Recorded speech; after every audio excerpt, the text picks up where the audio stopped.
নতুন পে স্কেলে দ্বিগুণ হতে পারে মূল বেতন। তো দর্শক, নবম পে স্কেলের সর্বশেষ আপডেট নিয়ে একটি প্রতিবেদন এসেছে দৈনিক ইত্তেফাক পত্রিকায়, যা সরকারি চাকরিজীবীদের জন্য খুবই গুরুত্বপূর্ণ।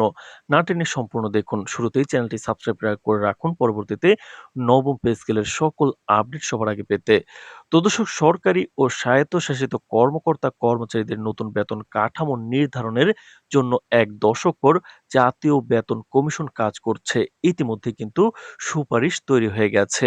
কমিশন বর্তমানে সাধারণ নাগরিক, সরকারি চাকরিজীবী, সরকারি প্রতিষ্ঠান, স্বায়ত্তশাসিত প্রতিষ্ঠান সহ এবং বিভিন্ন অ্যাসোসিয়েশন ও সমিতির কাছ থেকে বেতন কাঠামো সম্পর্কে উন্মুক্ত মতামত গ্রহণ করছে।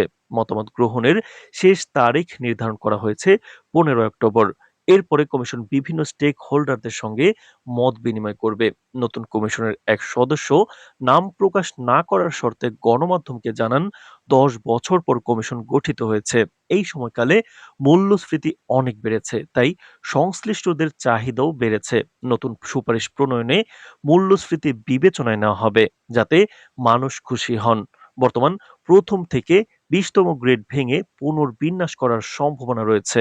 তবে সর্বনিম্ন ও সর্বোচ্চ বেতনের অনুপাত কমিশন শেষ পর্যন্ত কোনটি সুপারিশ করবে তা জানতে আরও কিছুদিন অপেক্ষা করতে হতে পারে।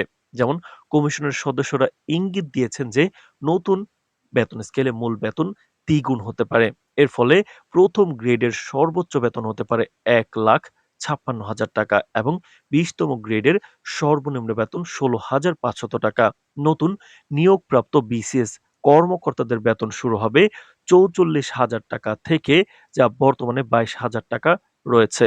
তো দর্শক, তিনি আরো জানান, বর্তমানে যে সর্বনিম্ন ও সর্বোচ্চ গ্রেডের বেতন ১২:১, ১০:১ বা ৮:১ অনুপাতে আলোচনা চলছে, তা কমিশনের নজরে আছে।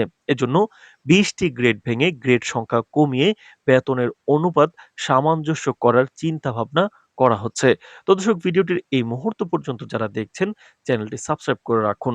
পরবর্তীতে নবম পে স্কেল এবং মহার্ঘ ভাতার সকল আপডেট সমূহ সবার আগে পেতে। তো দর্শক, অর্থ উপদেষ্টা ডক্টর সালাউদ্দিন আহমেদ ইতিমধ্যেই জানিয়েছেন, নতুন পে স্কেল ২০২৬ সালের শুরু, অর্থাৎ জানুয়ারি বা মার্চ এপ্রিল থেকেই কার্যকর হতে পারে। এর জন্য চলতি অর্থ বছরের সংশোধিত বাজেটে প্রয়োজনীয় অর্থ বরাদ্দ রাখা হবে। তিনি বলেন, সরকারি কর্মকর্তা কর্মচারীদের জন্য নতুন বেতন কাঠামো অন্তর্বর্তী সরকারের মেয়াদেই গ্যাজেটের মাধ্যমে বাস্তবায়ন করা হবে। পরবর্তী রাজনৈতিক সরকারের জন্য অপেক্ষা করা হবে না। এদিকে সিদ্ধান্ত নিতে পার্শ্ববর্তী দেশ ভারত, পাকিস্তান, আফগানিস্তান, ভুটানের বেতন কাঠামো পর্যালোচনা করা হচ্ছে। প্রসঙ্গত, বাংলাদেশের সর্বশেষ ২০১৫ সালে পে স্কেল ঘোষণা করা হয়েছিল। তৎকালীন স্কেলে সর্বোচ্চ প্রথম গ্রেডের মূল বেতন ৪০,০০০ থেকে বাড়িয়ে ৭৮,০০০ টাকায় বৃদ্ধি পেয়েছিল, যা ১৯৫% ছিল, এবং সর্বনিম্ন বেতন ৪,০০০ থেকে বাড়িয়ে ৮,২৫০ টাকায় বৃদ্ধি পেয়েছিল ২০১% পর্যন্ত।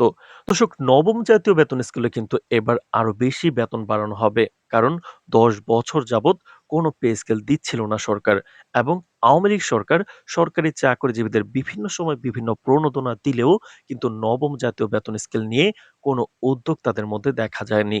কিন্তু এই সময়ে অনেক মূল্যস্ফীতি বেড়েছে, যার কারণে অন্তর্বর্তী সরকার সরকারি চাকরিজীবীদের কথা ভেবে একটি গুরুত্বপূর্ণ সিদ্ধান্ত নিয়েছে।